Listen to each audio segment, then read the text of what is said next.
So funny. I love it. It's going to be that kind of a Facebook Live. It's just that kind of day. It's a que tenga un Hakuna Matata dia. We are having a great day. We're making jewelry. We are going live. I think we're live right now. I think we are live right now. I love how you just kind of like transition in and all of a sudden we're live. Hey, I'm going to share a jewelry making with Beadalon. There we go. Let's do that right now. Easy peasy. Okay. Thanks, awesome. Brittany. Hey, Sarah James. Awesome. Well, I think we're live on Facebook. We are. Hi, Meredith Roddy.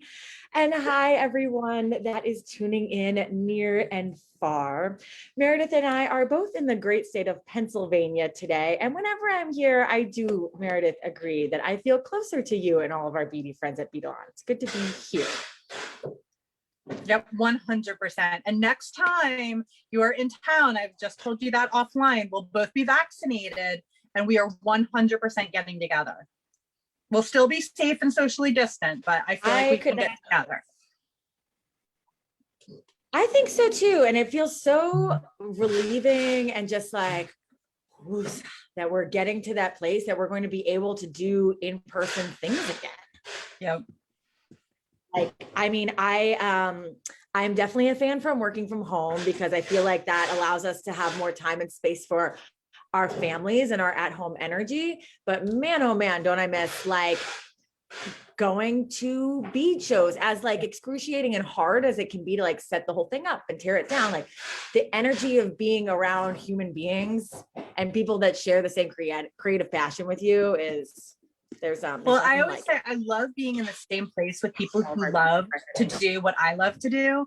And I miss that so much. I missed Tucson this year. Like that's where I get re-energized. That's where I get my mojo back. Totally. Yeah. And that's, I think, why we came up with the name for the Mojo Bead Show. If you guys aren't yet a part of the Mojo Jewelry Makers group here on Facebook, please do join. But we came up with this collaboration of vendors of Beadalon, Dakota Stones, Jesse James Beads, Tierra Cast, Leathercord USA, and Press Art, because we're always at these bead shows, collaborating with each other and sharing ideas and hanging out with all of you makers. And we missed that this year. We missed our mojo. So we took the mojo to the internet. Yes, and it helped a lot for sure. And doing Facebook Lives and hanging out with our beady friends makes a huge difference also. So I'm so excited. Thanks for having me back. Yeah, Meredith, thanks for being back. So, all right, we spoke about this the other day when I was live, or it was just yesterday, actually. Man, it feels like a lot of time has passed from last night to this morning. But anyway, I was speaking about how we are having Meredith live to do a seed bead series with us. So Meredith, I think of you as just like the seed bead goddess. Beadalon has got the thread to make it happen. And Meredith is always so good at educating and making these like seed beads are kind of scary for a novice, if I do say so myself. And Meredith, the way that you teach seed beads just really makes sense and makes it fun and easy. Oh, that's like the nicest compliment. Thank you so much, Sarah. Well, it's only nice because it's true. And we've invited Meredith along. We actually kind of like collaborated on the idea together like that. But we decided that we're going to do a 3-part seed bead series here at Jesse James Beads, featuring Meredith from Beadalon. Meredith, tell us a little bit about what is in store in these next 3 months for this series. Okay, so you say 3 months in a series, and I have so many ideas percolating already for for building the foundation of our skills. And I'm kind of like, maybe we should just do it every month, but we can talk about that later. We'll see if people want it. If they're like, all right, Meredith, enough with this bead, then I'll understand. My feelings might be hurt a little bit, but it's okay. So we're, at least for the first 3 parts, this is how it's going to roll.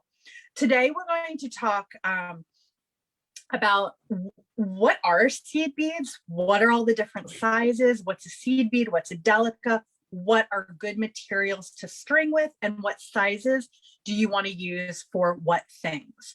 Additionally, please, I want your questions. Fire off any questions that you have in the comments and let me know what you want to know about seed beading. If you're like, this project is what I want to make, maybe we can incorporate that. We can talk about the skills, but what we're really going to do is figure out, like, here are all of these seed beads, here are all these beautiful colors, here are all these different shapes and sizes, but how do we use them to turn them into jewelry? So today we're going to talk about peyote stitch. So peyote stitch is kind of the first stitch I think that people should learn when they're starting their seed bead journey.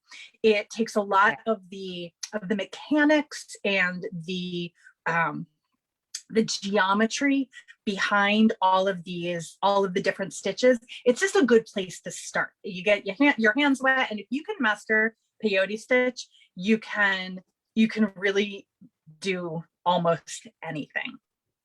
It's a bold statement, but stay with me. So then the following week, we are going to be doing, I'm sorry, I keep saying week, Sarah. I'm like, I want to keep doing it. I want to keep doing it. Next month, we're going to be doing brick stitch. So if you were part of the JJB, did we do it for summer camp last year? The earrings that we brick stitched around? I think we did. Yeah, we brick stitched around summer camp last year with the delicas. Yes. Yeah. So we're going to take that stitch, but if you weren't in that class, that's okay too. But that's the brick stitch. But we're going to do something different. We're going to do a brick stitch triangle with some fringe. Okay, we're going to do those earrings. Yes. So that's actually 2 for 1. We're going to do brick stitch with seed beads and then also fringe. This is my fringe. And then what are we? Oh, herringbone stitch. So the next kind of building on foundation stitch that I like to teach is the herringbone stitch, because then once you learn herringbone, then you can do all different kinds of structural peyote stitch. So what are the things that, what does all of this even mean? For some people who don't know a lot about seed beads and seed bead work, let me show some examples of what I'm talking about. So I just literally from my stash grabbed a bunch of different things that I have made over the years. So this is one of those things that you can make once you know peyote stitch and herringbone stitch. Okay, so just kind of things to think about, file away for things why we're doing all of this. This is actually one of the very first things that I ever made. This is a pattern by Laura McCabe. She kind of started the hype of the bezeling around a rivoli or bezeling around anything. But all this is a little herringbone stitch, a little fringe, a little peyote stitch and a little fringe. So once you start looking at what the different stitches are and how to break them down, it becomes a lot less intimidating to make really cool pieces. So again, all this is peyote stitch and fringe. So you're like, oh my gosh, that's so cool, but like, not that hard to start putting things together and make really fabulous things. So here's another example. Really cool. So you said that bezel that you just showed right there is the peyote stitch and fringe, and that sounds like what we're making next week, but maybe a little bit different. Exactly. Once again, peyote stitch and herringbone. So by learning the fundamentals, which we're going to start with today, it is so easy to start going down the rabbit hole of next leveling this stuff. So what I really want to do is provide a foundation for learning stitches and then also give people the confidence to start playing around. And literally that's all I did last night in preparation for this class. Sarah sent me a whole bunch of amazing seed beads that we're going to look at in just a second. And then I just started playing. And that's really what I encourage you to do when you are working with seed beads. Play. And also, I'm going to say this a bunch of times, don't be afraid to take your work apart. It's like the worst thing ever. I have a box. Maybe I'll show it in one of the classes of things that I have been not able to take apart. So I talk a big game, but do I really take apart things that often? Not really. But I'm getting better. I'm getting much, much better. So I think I am going that you can raise your mistakes with seed beads. Yeah, 100%. So let me take us down to the mat. And Sarah, And as I am showing following you. everything, Mhm. your job is to talk about how people can find these things. Because Sure. I don't know. All right, so let's go over what Sarah sent to me, because they're awesome and a really good way to lay things out and learn about what the differences are between all of these fun things. Okay, so these are, and I'm going to bring the camera down really, really close in just a second. We are working with delicas today, but I want to show the differences in all of these so that people know what we're talking about. So we've got size 8 seed beads, which are these guys here, size 11 seed beads, which are these guys here, and then delicas. So the word delica is bandied about quite a bit, but delicas are really special because they are little cubes and they love to march together and to stack up in perfect uniformity. And that's how you get these really, hold on, let me back this up just a little bit. These really cool effects where it almost looks like you've made a fabric from your beads. That's delicas that are doing that effect. Seed beads have a much different look to them.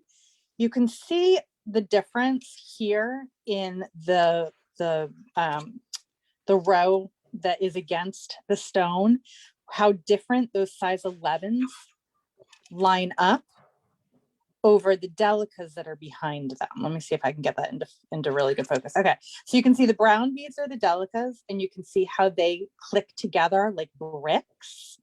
And then you can see, I actually think that these are size 15s, these little beads here, but you can see the difference really, really well in how the different beads work together and how they look once they're stitched up. So Catherine says she doesn't even know where to start. We're going to change that. We're going to let you know where to start today. Yes, Sarah. Meredith, I have a question. Yeah. So you said these are size 15 seed beads, and then we typically work with, or I know a standard size is size 11. Correct. So as the number goes lower, the beads get bigger. Is that right? That is correct. So a size 6 seed bead is very big. A size 15 seed bead is much smaller, and a size 22 seed bead is really, really small. Like really small. Really, really small. And what does the delica come in different sizes, or is it like a one size fits all when you're shopping for delica beads? That's a really good question. It is one size fits all, or it's just one size. A delica is a size 11 seed bead. And this is what they look like. Got it. A little closer up. Okay. So you can get cube beads, and we're actually going to be doing our very first pass and demonstration with cube beads, because it's a lot easier to demonstrate and show with thick cord and cube beads than it is with these little teeny tiny guys. But don't worry, we will get there. We will get there, I promise. And we're going to get there in the next hour. Okay, so to get started, to answer the question, I know, Lizzie, right? 22s, they're super, super small. Was it, who asked how, oh, here we go. Catherine, where do we start? So what I would recommend to get started is these amazing, this is such great packaging, Sarah. I love how you do this with the color mixes that Jessie James is so good at putting together. And then also having them like in these little stackable containers is perfect, because one of the challenges is like, how do you store these things? But this is great packaging. I really, really like how I like what you've done there.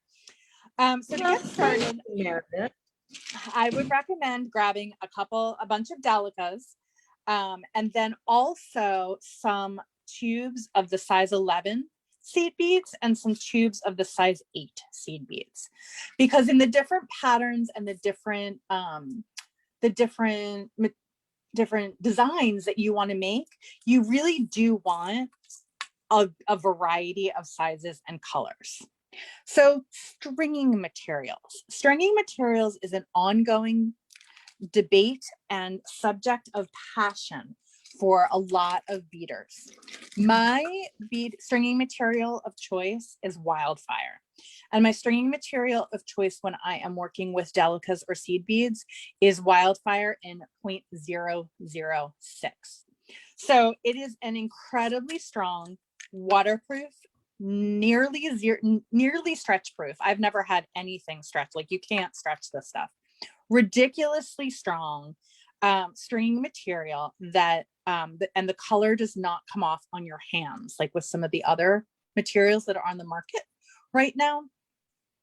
This stuff is great. It will and it is very resistant to tangling, and you don't have to condition it.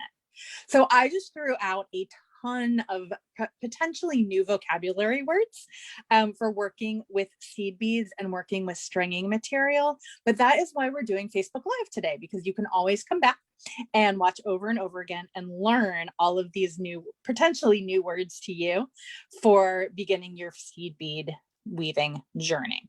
So wildfire, like I said, is my material of choice. And the next thing that you are going to need is a needle. So another question another decision to make is, what kind of needle do you need? And to answer that question, I'm going to answer that question in a couple of different ways. You need a needle that is comfortable to work with, that you can thread relatively easily, and most importantly, will fit through the beads that you are using. So these are I believe they're either size 10 or size 12 needles. And the size of the needles, much like the size of the seed beads, corresponds to how thick or thin the needle is. So size 12s are going to be thinner than size 10s. Size 15s are going to be even thinner. But once you start delving into a needle assortment, it's like it can get really, really overwhelming. There are embroidery needles, there are sharps, there are blunts, there are sewing needles. Really, I have used so many different kinds of needles for seed bead work. You could use a collapsible eye needle, but we're here to learn about seed beads, not about needles. Maybe we'll do a follow-up on needles. But if you want the one answer, what needle should I use for seed bead weaving? A size 10 hard beading needle or a size 12 hard beading needle is a great place to start. So, yes. Question before we go. Say you had the wildfire in your stash and you had some seed beads and wanted to begin today. Would you be able to use a sewing needle so long as it fits through all your beads? 100%. Even if it wasn't a beading needle. Yep. You could use a sewing needle. You can use, really anything that you can make work, you can do. It's not like, I don't know, not like glue that you have to have a specific thing.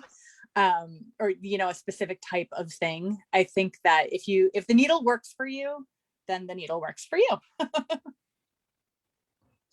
Sounds good. Okay, so then of course we need scissors, because we need scissors to cut the wildfire. And one of the things about wildfire is, because it is so strong and because of the material that it is made with, you need a dedicated pair of super sharp scissors to cut it.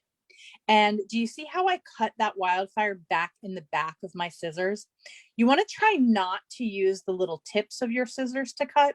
You really want to cut it in the strongest and sharpest part of your scissors. And I also gave a little bit of a tension there. I kind of pulled it a little bit to make it to make a nice clean cut. And you can see how nice and clean that cut is. So if you know me and you watch my tutorials a lot, I'm just trying to get the arm of my overhead set up so that I don't keep bumping it. The number one tip that I always use to tell people how to thread their needle with a wildfire is you want to come in with your pliers. And if you don't have bent chain nose pliers, you can use regular chain nose pliers. With me, it's usually just whatever is next to me that I pick up. And you want to come in here in this draw and flatten that. See how much that flattened. Actually, I think it's better with the blue background. I'm working on my bead mat today because that's another tool that you're going to need when you're doing seed beads. You want a bead mat for sure, because otherwise, if you're trying to work on seed beads on any other surface, no bueno. Okay, so I have flattened that. So you can see how nice and flat that needle or that the tip of that wildfire is. And then when we're going to put the thread onto the eye of the needle, we do what I like to call needling the thread. So you're actually not threading the needle, you're needling the thread. And I just want to make sure that I'm in focus. Yeah. So I have that little flat part pinched between my thumb and my forefinger. And I'm just going to wiggle that eye over it so that it is threaded. And then what I do is I hold it right here and I actually grab the end with my pliers and I pull it through. Sarah, I know you're beading along with me. How are you doing with threading your needle? I'm getting there, Meredith. I'm following along. I heard that. Notice how she has just me spotlighted and not her. Okay, so I have my needle threaded. I can turn my camera on at any time. I'm totally just teasing. Okay, so now we have our needle threaded and our wildfire on our needle, but I'm actually going to put this aside because I think it's time, unless Sarah, you have any other questions, it's time to start learning the basics of the stitch. I do have one quick question, and if I missed this part in class today, I apologize right now, but did you cut your thread or are you working off the spool? I cut my thread. You absolutely want to cut your thread, and I cut my thread with my very, very sharp scissors, and I cut my thread with my very, very sharp scissors all the way in the back. So it's at the sharpest part of my sharp scissors. Okay, and how much thread are we taking out? Do we need a wingspan or a little bit less today? For today, let's do a half of a wingspan, so about 3 feet. Okay. For those of you guys that were not at summer camp last year, a wingspan is when you hold your thread or your wire in one hand and you stretch your wing, aka your arm, all the way out to the one side, and then your other arm all the way out to the other side. And when you stretch the string from the one hand to the other hand, full arms, aka wings, outstretched, that is what Meredith refers to as a wingspan. Yes, I am not very precise in my measurements. So what we're going to do just for demonstration. Wait, what's that? I said, I love the word wingspan. I know, right? And my needle is threaded. So yes, let's go. Okay, so now what I'm going to do is I'm actually using these cube beads, and you can see how different in size the cube beads are from the peyote or from the delica beads. And we're doing this so that everybody can see what I'm doing. It's just when I teach any stitch to begin with, I start with these great big cube beads and some cord. Even if I'm doing it face to face in person, because it's better to get the mental picture of where you're going before starting anything. I'm just picking up a collapsible eye needle because of course I'm not getting this great big thick cord through that little size 10 or 12 needle. And this, just for people who don't know, is a collapsible eye needle. And this is great, especially also if you have trouble threading needles, because it can be challenging. I sometimes get super frustrated threading needles also, especially when I'm trying to do it live. That's always fun when it's just not working. So a collapsible eye needle is a great alternative using, and it works exactly the same. It's just a little flimsier. I like a nice stiff needle for doing my bead work. That's just my preference. Okay, so the first thing that you need to do is create something called a stop bead. Stop beads are your friends. If you don't use a stop bead, you will be sad and frustrated. And we don't want sad and frustrated bead weavers. We want happy and productive bead weavers. So first things first, just take that. Oops, let's not knock our coffee over.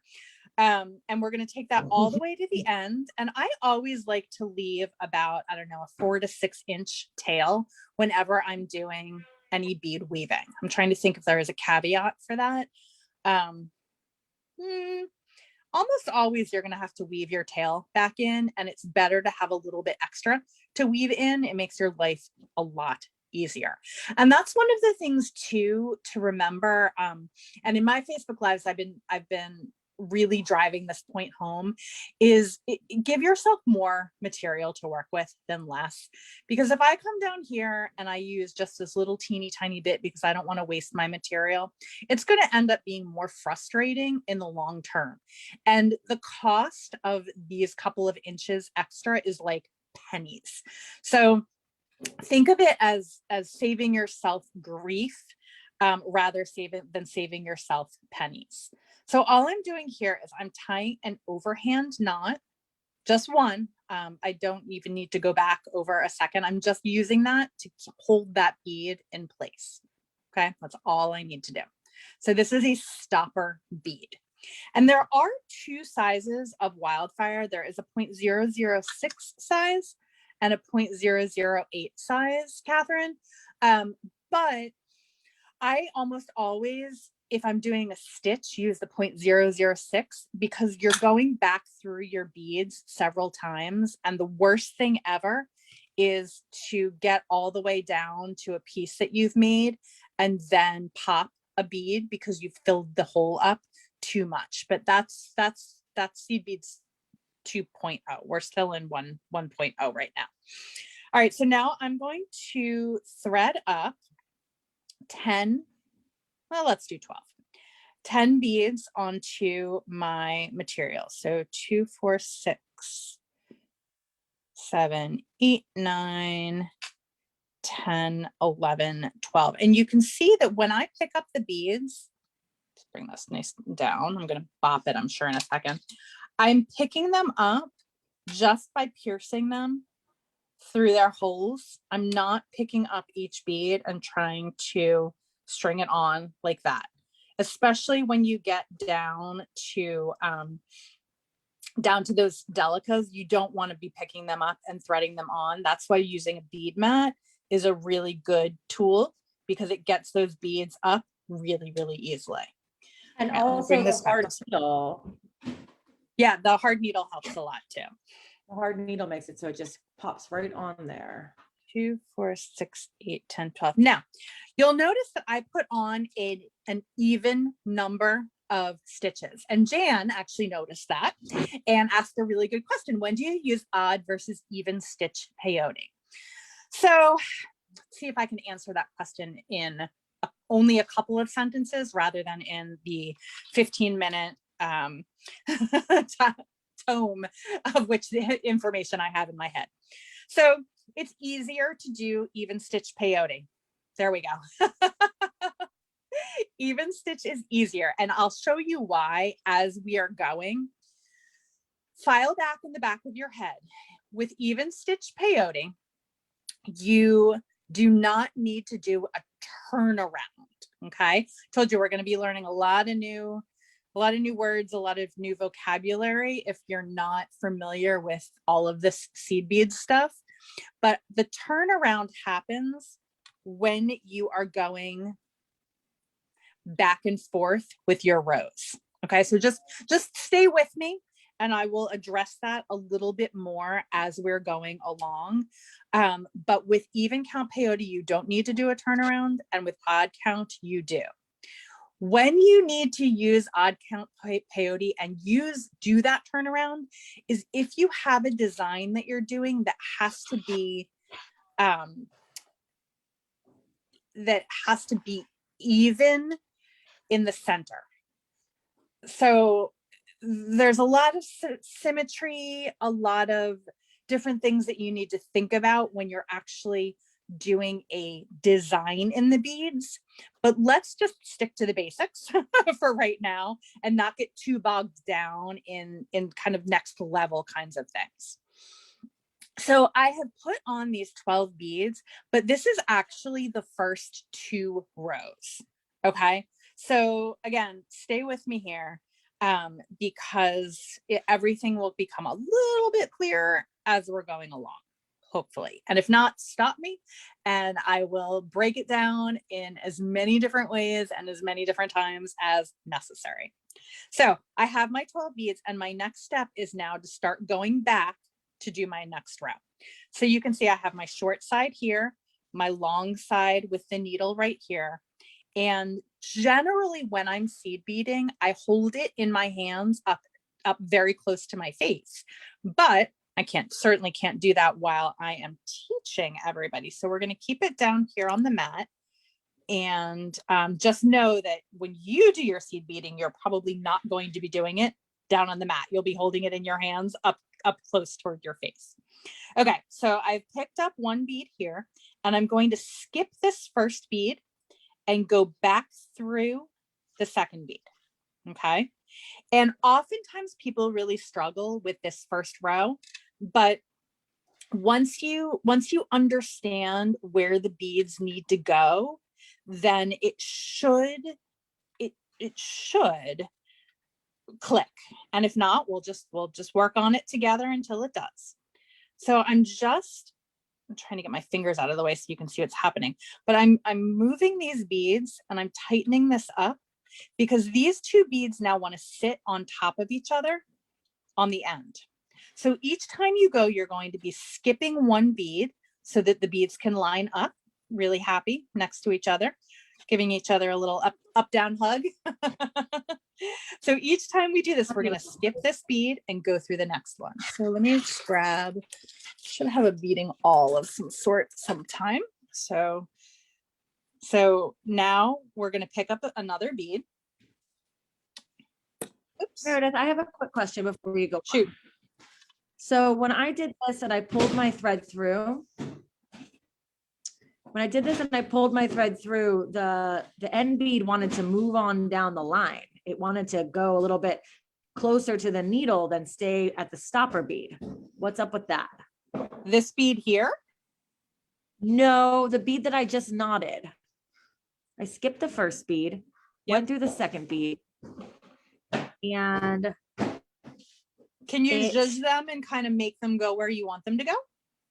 I think I can, but they should be like, we should be trying to keep them close to the stopper bead, right? Not letting them travel down the line of string. It doesn't really matter that much. If there's a little room here, all you want is to make sure that they don't fall off this end here. Okay. So it doesn't have to be that tight. And we're going to tighten all of this up once we get all the way down here to the end anyway. Okay. Okay. Got it. Okay. So now I'm going to skip this bead and I'm going to go through this bead.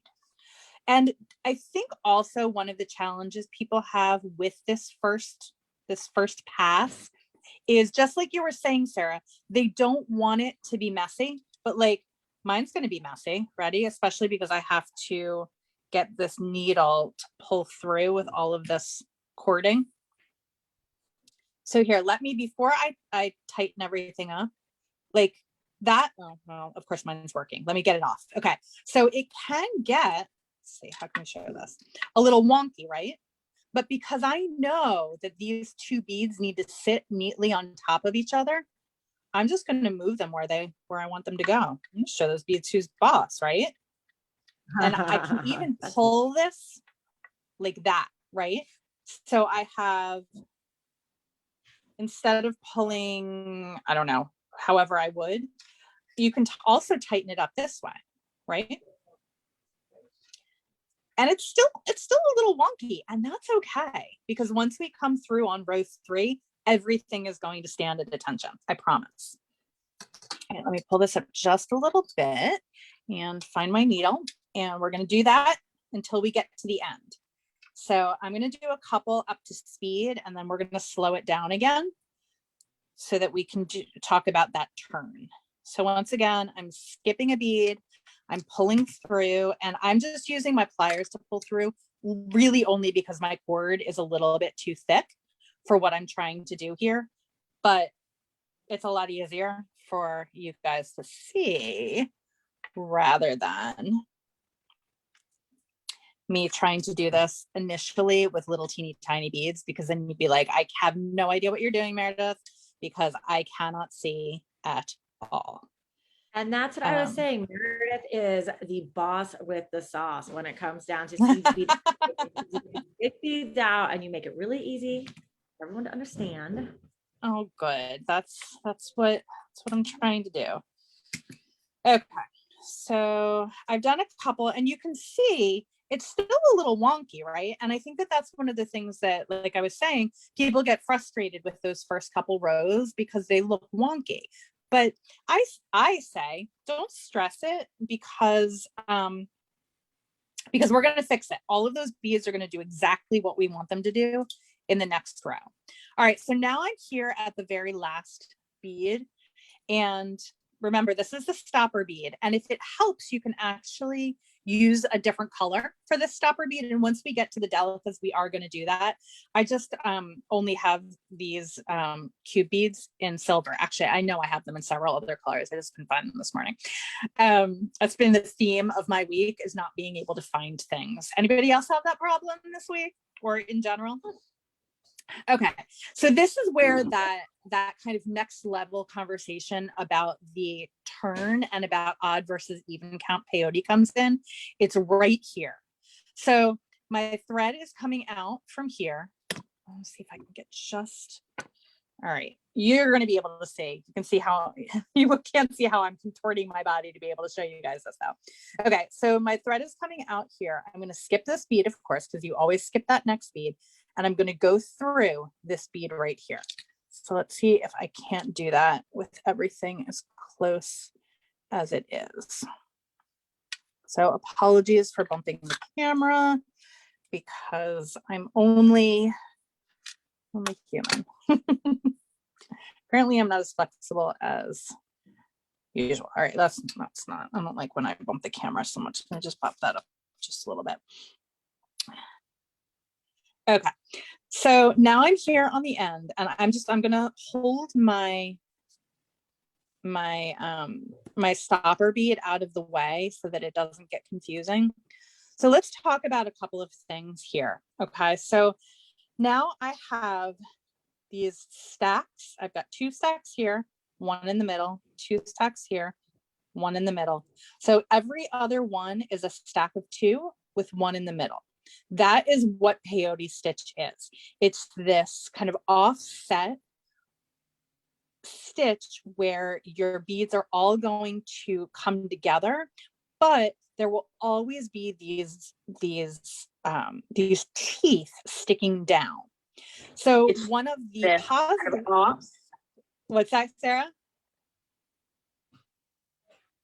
Sarah, what was Nothing. that? Okay. My Facebook, the Facebook recording started playing, and that was you, not me. Oh, that's so funny. I love it. That was your voice, not mine. So we have these teeth sticking down, right? So when we do brick stitch next week, we won't have those teeth sticking down. So just something to know, like when you're thinking about, oh, you know, I want this design to look like this, and I need to connect it to something else. The peyote stitch is going to have those teeth sticking down, but some of the other stitches that we're going to be learning will not. Okay, so I think that's all I have to say about that. So and I don't want to dwell too much on the odd versus even, just know that when we come around to do the next row, since we're doing an even count peyote, it is easy. And then if you were doing odd count peyote, it would be much more difficult. And we're going to leave it at that for today. Maybe that'll be in a couple months. We'll tackle that one. Can you put written words at top of screen? They are blocking the beads. Let me see if I can move this up just a little bit. I think, Virginia, if you have your closed captioning on, maybe that might be the problem. I don't know. Sarah, do you have any insight onto why there might be words So you know on the what? bottom? I don't see the closed captioning on mine, and I know that it's an option for us to set that up after the fact. Yes, I don't see it here. So I think maybe Virginia, you have yours turned on. But I don't know that I can fiddle around with that without taking the live stream off the air. Yeah. All right. Well, I'll just try to kind of move up to the top a little bit. Yeah, that would be really helpful. Okay. And maybe it actually will help me see better also. Okay. So once again, keep in mind that I would be doing this not down on my bead mat. So when you are working,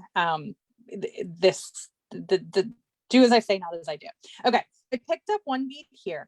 And now what I need to do, so I was working this way. So I was working from the right to the left. Now I'm going to be working from the left to the right. Okay. So I'm just going to put the needle in my other hand. And I'm going to now go through this top tooth. Okay. Once again, this is the easy turnaround. If you're doing it with odd count, hard turnaround. So let's just stick with easy. We want to get the even count peyote. Okay. So now I'm coming back through here and I'm going to pull it through. And once again, I'm going to use my pliers because my stringing material is a little tight. Okay. All right, so now, oh my gosh, what a mess that is, right?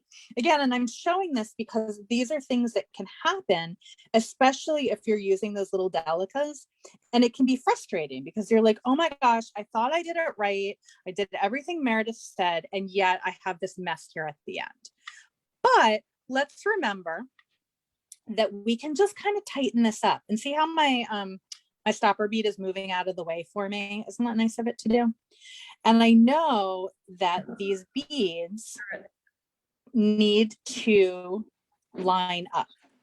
So I'm just kind of tightening and zhuzhing everything. So now that turn that I had to do, super duper easy. Now, do you have to work from right to left and left to right? Absolutely not. What you can do is flip it. So now you are working the same direction each time. So that is purely user preference. Whichever you find easiest to do, you do that. And so now I have that first row done, or those first two rows is really how you have to think of it, done. Now everything is gravy. So we skip this bead again, right? Because he is not easy to go through. And this is the next one, right, in the series. So you just want to keep going through each of the teeth, if you want to think about it that way, if that makes it easier. And I love how Sarah was like, yeah, let's just teach peyote stitch. And I was like, all right, like let's get hunkered down, because it's not like we're already 50 minutes in and we're barely started. There's a lot of information when you're first learning all about seed beads. It's not just kind of like, let's jump in and start making stuff. But with the foundation, with the knowledge of how the stitch works and why it works the way it is, it makes everything that comes next a lot easier. So I'm going through each of the up facing teeth. And if you're having trouble, if sometimes you are going through the wrong row, start with different colors, start with alternating colors, start doing each row a different color. And we're going to do that once we get down to the delicas, because Sometimes if you're not paying attention, maybe you want to go down through the teeth on the bottom row. You don't want to do that. But a good way to make sure that you don't is to know that you're going through the specific color of bead rather than a different color. Okay, so now I have 3 rows done. And how do I know I have 3 rows done? Because this is how you count peyote stitch rows. 1, 2, 3. Okay, so you might want, your initial inclination is to go 1, 2, but it's not 1, 2 up and down like that. It's on the diagonal when you count peyote rows. So 1, 2, 3. Okay, so again, it's like, oh, so much information, but once you get it, you get it, and then you don't have to worry about not getting it. So once again, we don't count our rows like this, 1, 2, we count them 1, 2, 3. So that's actually the 3rd row. Like I was mentioning in the beginning, that first row that we did was actually the first 2 rows. So, okay, hopefully that's clear as mud. And we are ready to move on to our actual delicas, if I can do it so that everybody can see. So Edie asks a good question. Would peyote stitch be easier on a loom? That's actually not peyote stitch, that's looming. And when you loom, your beads line up in rows. So they don't line up in zigzags. They're little soldiers lining up next to each other in a line. But with peyote stitch, it's zigzagged. So I don't have a loomed piece at my fingertips, but that's a really good question, because it illustrates the difference between all of these different beading stitches. And the differences are subtle, and the differences are super subtle once you start working with beads that are so super teeny tiny, but important, because this is peyote stitch and looming is a completely different technique. It's a completely different look, and easier is a matter of personal whatever. It's a matter of whether or not you think it's easier. I don't necessarily think so, but I'm not a big looper. I really like working in peyote stitch. So now I'm going to do my stop bead. And I'm going to do my stop bead in this really pretty, it's very difficult to tell that it's a mint green, but it is the top color here in this color mix. Sarah, can you talk a little bit, tell me, like, what are these color mixes? How did they come to be? Are they always these color mixes that you order together? Did you just send me special ones because I'm special? Oh no, we put those bead mixes together. We put these delica sets together to go with the Pantone trend colors of the year. We picked them out, and then when they came to us, we thought, you know what, these look really beautiful in color combinations rather than just sold individually. And we had these great little stacked jar containers.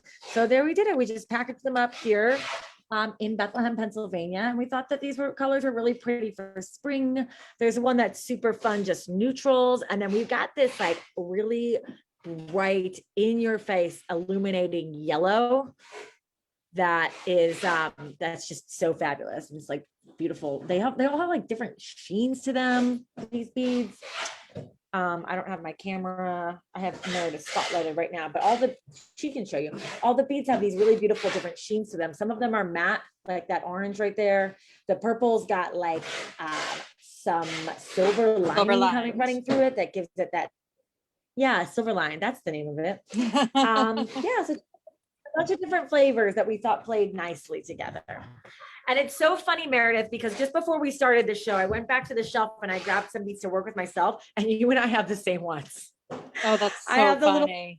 I have the little pastel stack, and then I also have the teal Toho 11-Os on my table as well. So we are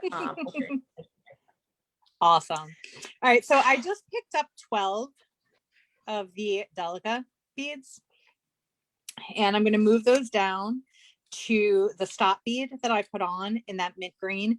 And you can see how using a different color really helps make that stop bead obvious. All right, so I think I chose a good contrast here between these cream beads and these orange beads, because what I'm going to do is I'm going to do the next row in these cream beads so you can really see what's going on here. So I'm going to pick one up, and again, I just scoop it right up off of my beading mat. And now I'm going to do this because the delicas are way too small for me to do it down on the mat. But I'm going to skip this one bead, the first bead here, and I'm going to go through the second bead. Okay, so I'm skipping the first bead, I'm going through the second bead, and I'm using that hard beading needle now, and you can really see how much easier it makes this beading. So I'm just going to pull this nice and tight together, and you can see how nicely those beads, they really just want to be together. They want to line up and stack up nicely. And once again, Sarah, to your point earlier, all that stopper bead is doing is making sure that my delicas don't slide off of my thread. So if I have a little bit of extra room in here, that's actually, it makes my job a little bit easier to get the next bead on. Oops. So now I'm going to do that same thing. So I'm working this whole row in this white, nice white color.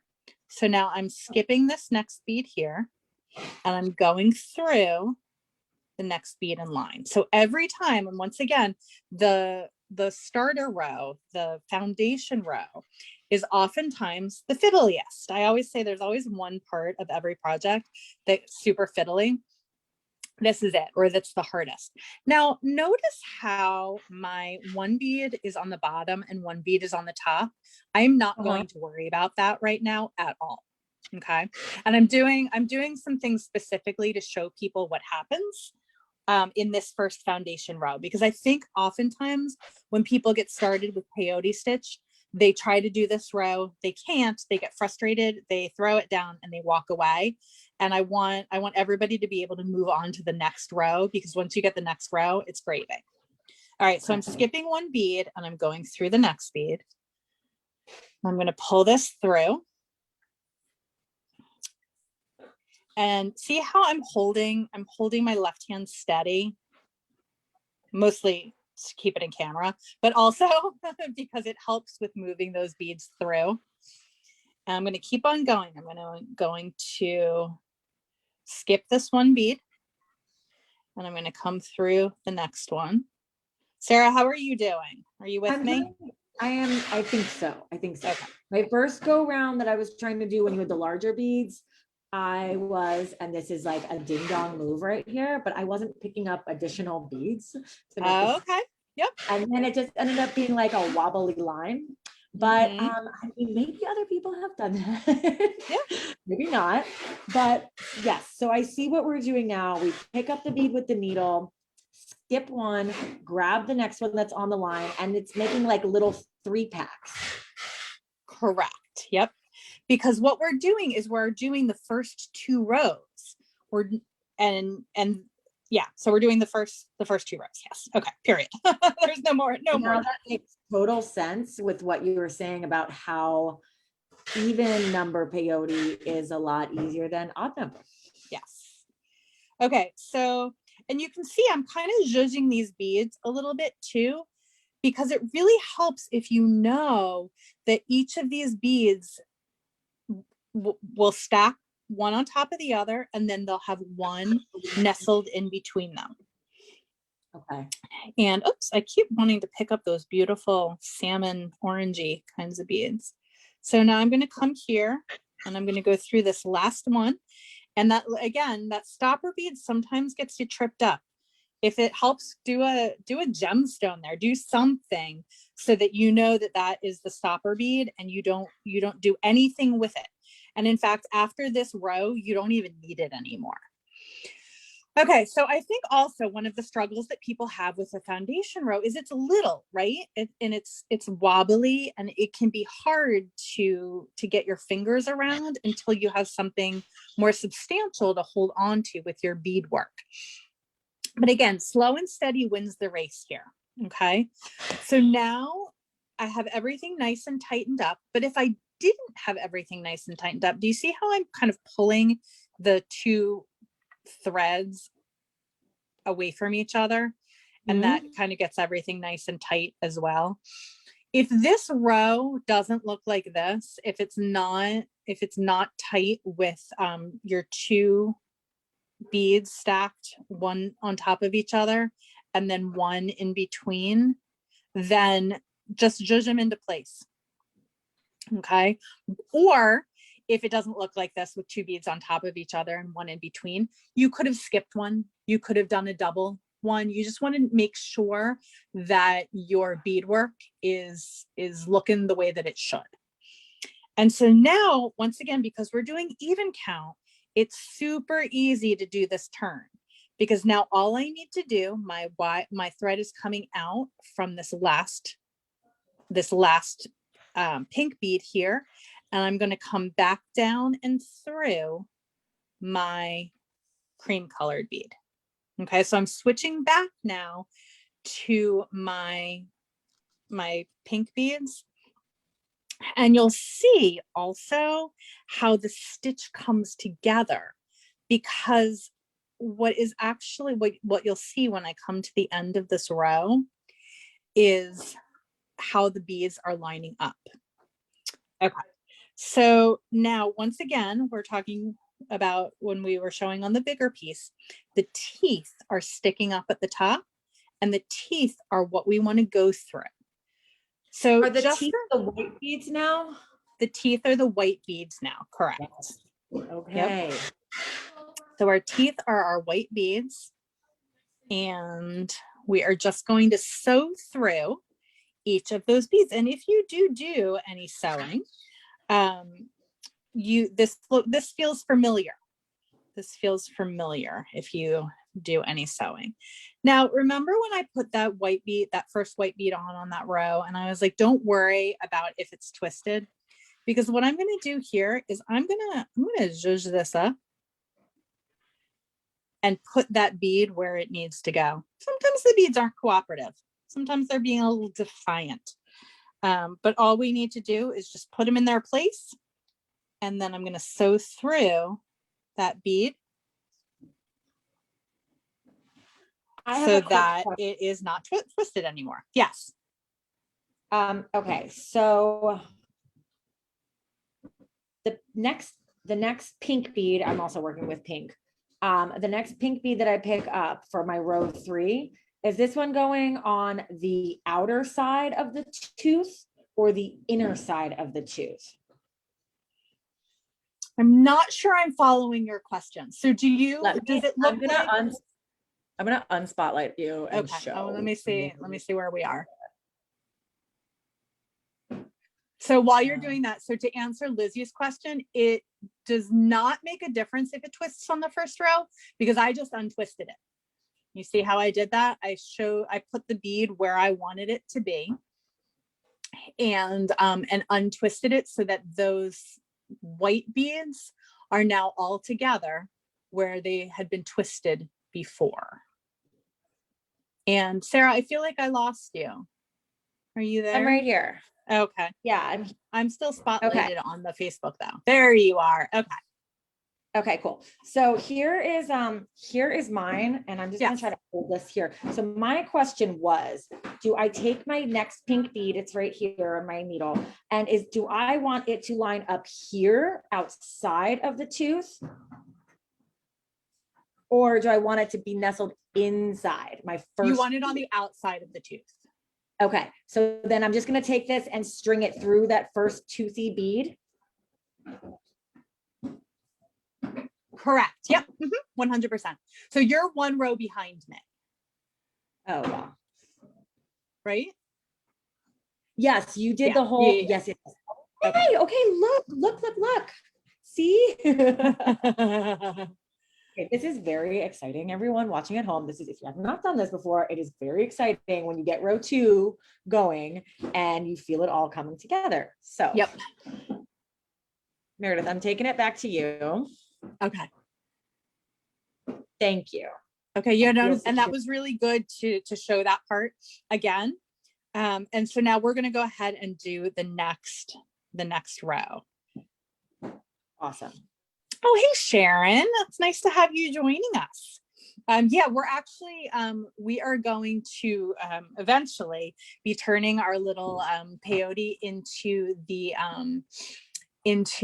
a little tube also, or a ring or whatever, but we're going to get this down first. Okay. Yes, and Judy but just put one of Danielle Wicks's really good tips in, which is whatever bead that is sticking up, that's the tooth bead, like I was mentioning, and that's what you're going to go through. So you never want to stitch in the ditch. You never want to go down into these what is in white beads here, because and you'll know it because it'll be hard to do. Right? We're making our lives easier. Life is hard enough.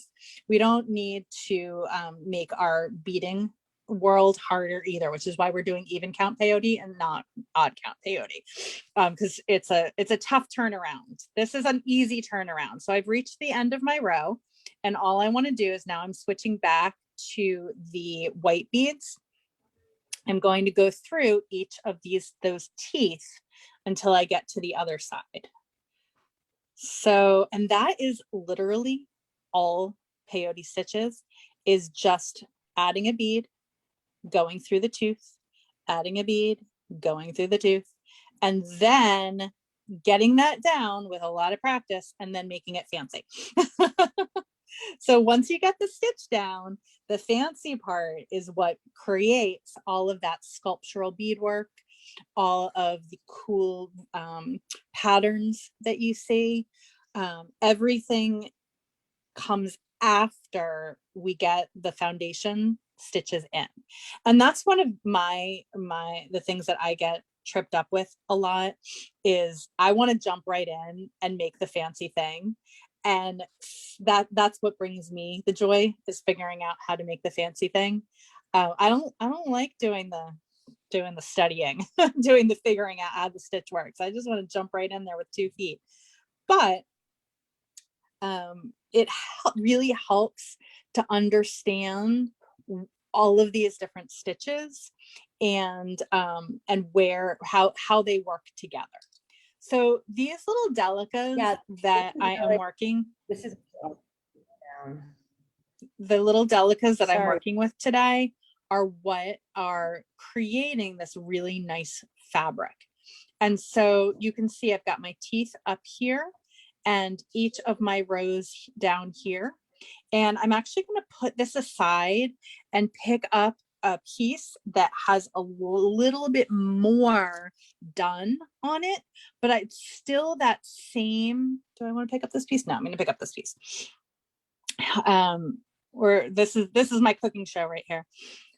Because you can see that once you start and keep going with it, then you have a little bit more to hold on to, and then it becomes a lot easier just to go up and back and up and back and up and back. And I actually need to put a little needle on here really quickly, so bear with me for 1 second, because the last thing that I want to show with this project today is how to zip up, right? So we're going to take it, we're going to next level one thing. So we are going to have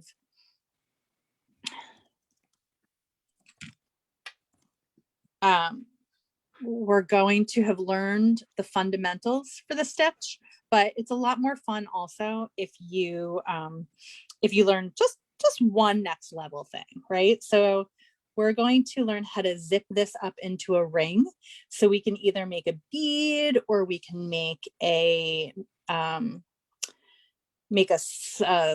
circle form around something. So peyote stitch is really fun to do, like around a container or around a I don't know, any kind of container, whether it's a needle container. I know a lot of people back in the olden days used to do this around lighters, but I guess that's not really PC anymore to do. But we're going to show how to stitch this up, which is always my absolute favorite part of any project, is stitching something up,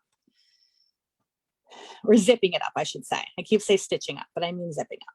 Okay, so I just did, and I want to just kind of show you up to speed how that works once you get into the groove of it. Okay, so now once we're ready to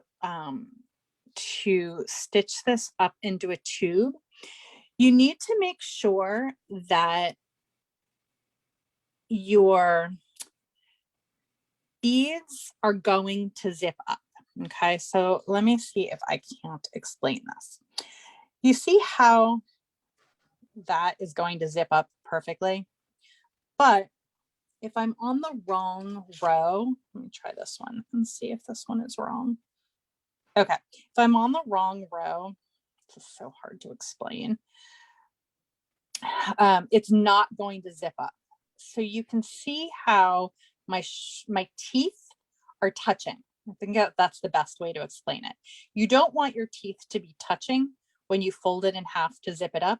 You need your teeth to be offset so that they zip up easily. So what in the world is she talking about? Okay, so let me just show you, and I think that everything will become clear. So of course, I'm at the end of my row, so my thread is coming out of the top here. And now I'm actually, instead of adding a row, I'm going to come back through the tooth here. Okay. And all I'm going to do is go through each top tooth and zip it up. So I've gone through that top tooth. Now I'm going to go through this top tooth here. And if you want to get fancy, sometimes you can do two top teeth together, but we're going to do them separately just for effect.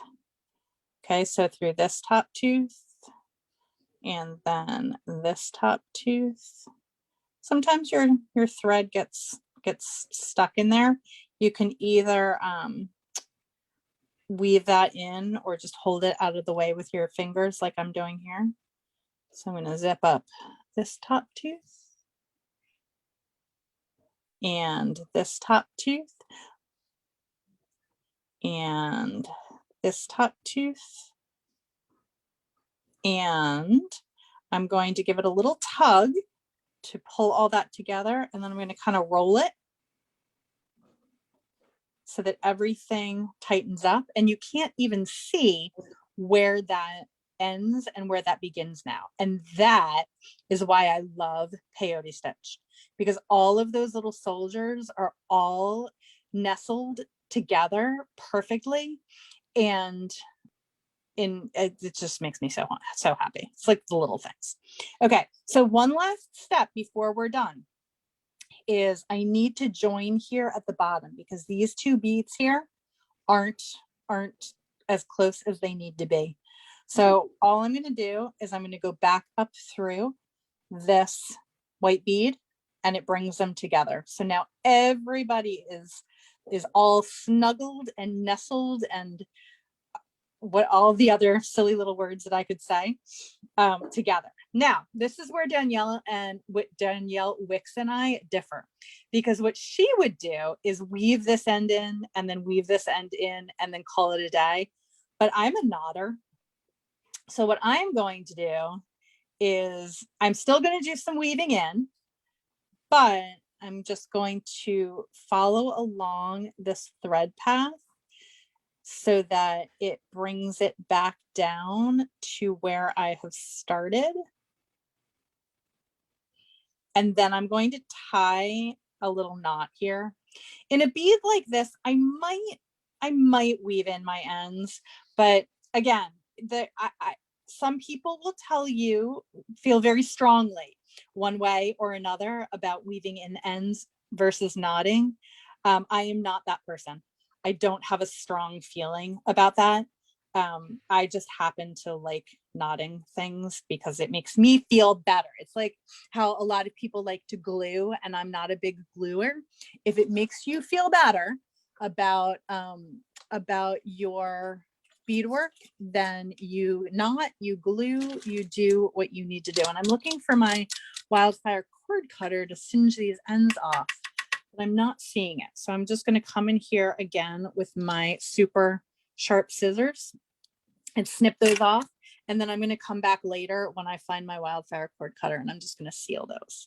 But you can see this cute little guy right here. I love it. So what we're going to do, because we need to finish a project, right? We're not just making a little loop here. Sarah sent me these really fun and pretty, pretty bead mixes. They are, let's see, we've got Rose Gold Glamour. They are OMGIL them so much. And go ahead. I said, thank you, Meredith. Oh, and my favorite piece, actually, so this was one of my favorite pieces, but I think I'm going to use this guy for our project today. And all I'm going to do, because we are a little bit on time, is I'm going to take, what am I going to do? I'm going to take a piece of wire. I work for a company that makes wire and I have no wire at my fingertips. Hold on. I am going to grab a piece of wire from a bag of wire that I have right over here. And I'm going to apologize to Finn because I disrupted his nice sleeping. Okay, I'm just grabbing some German style wire from a bag. I think this is 20 gauge. You can use 22 gauge. You can use whatever you have on hand. Ooh, whoopsers! I got all excited about finding my wire. I'm gonna straighten this out. And I'm fully making this up as I go along, just as a full disclosure. Noah did not finish this off. I had an idea of what I wanted to do and I never actually ended up making it. So we're gonna make this up together. So I'm going to, what am I gonna do? I'm gonna do a wrap loop? Why not? Because you won't see it in the thingy. So I'm just going to do a quick wrap loop here to capture that charm here.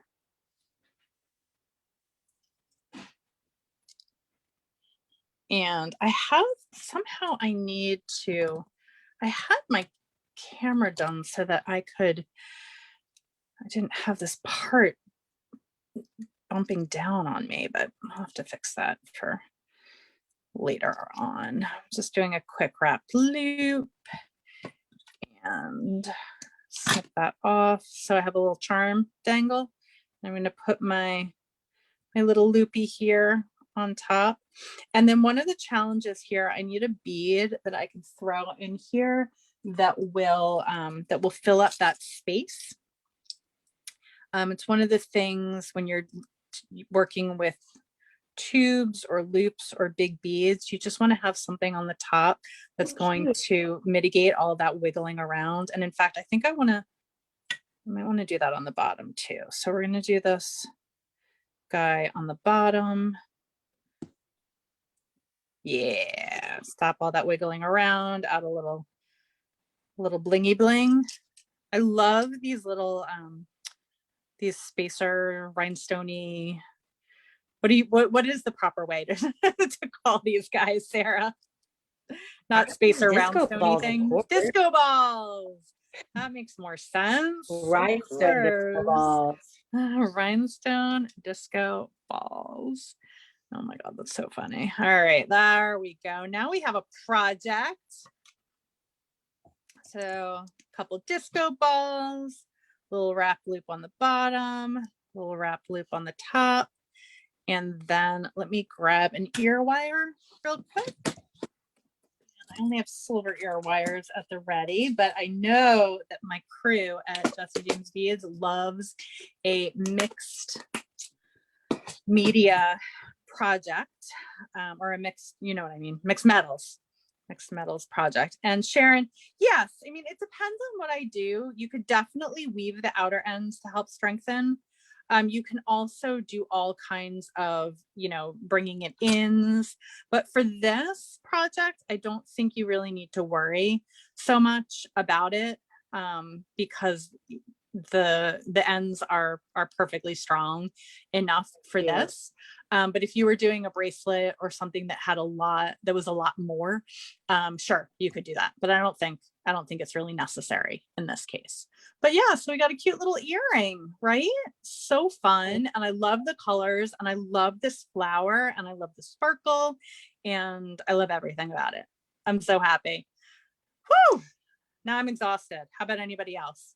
Meredith, I am happy too. So I have to say, I am gonna take the spotlight off and show you what I have done here. I put together my little peyote stitch. This is the first time I've ever done anything like this. Can you see it? I can't yet. It takes a beat, I think, to come on. But your camera isn't on quite yet. Really? It's still me. Yay, me. There we go. Okay, Look great. at you. You're a seed beater, Sarah James. I'm a seed beater. I bead with seeds. So I've got to say, let me turn this camera back on here. That looks awesome. I'm so proud of myself. I mean, you.